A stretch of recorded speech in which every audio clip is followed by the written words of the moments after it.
Mercredi 13 août 2025, la revue du jour. Lancée hier par le président de la transition, le général d'armée Assimi Goïta, le plan national de réponse 2025 vise à fournir une assistance alimentaire de 2,3 millions de personnes vulnérables. La cérémonie de mise en route tenue à l'OPAMA de Sogonenko, 6 à Bamako, a réuni les autorités, des diplomates et de nombreux partenaires. L'évaluation nationale a identifié 1 470 114 personnes en insécurité alimentaire aiguë pour lesquelles l'État a mobilisé 12,74 milliards de francs CFA.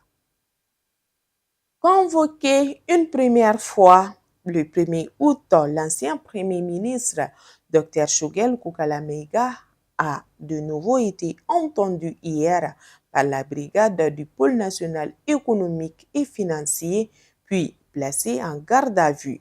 L'information donnée par son avocat maître Cheikh Oumar Kounari fait suite à un rapport de vérificateur général sur la gestion de la primature entre 2021 et le 30 novembre 2024, relevant des irrégularités financières de 2,68 394 986 francs CFA.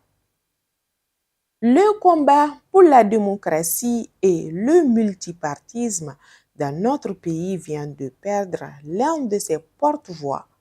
L'ancien ministre des Affaires étrangères et de la coopération internationale, Djibril Dramé, a tiré sa révérence hier 12 août à Paris, en France, à l'âge de 70 ans, des suites d'une longue maladie. La triste nouvelle a été annoncée par sa famille. Le ministre des Affaires étrangères et de la coopération internationale, Abdoulaye Diop, a eu hier dans les locaux de son département une séance de travail avec l'ambassadeur des États-Unis au Mali, Mme Rachna Korirene, accompagnée par le staff du groupe du Congrès américain dont le chef de la délégation est Maïka Makabe. L'objectif de cette visite dans notre pays est de goûter pour mieux comprendre la situation au Mali afin d'orienter l'organe législatif américain dans ses prises de décision. Allons à présent de faits divers. Les policiers du commissariat de Sabalibougou ont récemment mis hors d'état de nuire 5 malfrats qui sémaient la terreur au sein de ce quartier populaire et de ses environs. Ils sont ainsi surnommés Chapi, Flaka, Pi, Sniper et Logo, celui-là même qui semble être le présumé cerveau de la bande. Pour arriver à leur fin, ils usaient de la violence et ont très souvent recours aux armes à feu pour arracher à leurs victimes leurs biens. Page sport. Les Aigles vont devoir hausser le niveau de leur jeu pour espérer sortir de la phase de poule et se qualifier pour les quarts de finale de l'Afrobasket masculin Angola 2025.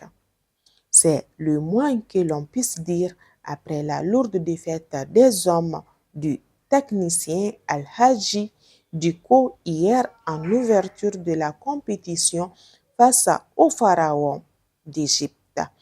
Malgré les 16 points du meneur Siriman Kanouté, la sélection nationale s'est lourdement inclinée 71 à 59 hier face à l'Égypte. L'actualité continue sur les www.lessor.ml ainsi que sur toutes nos différentes plateformes digitales. Prenez soin de vous. Bonne journée à toutes et à tous. Ciao!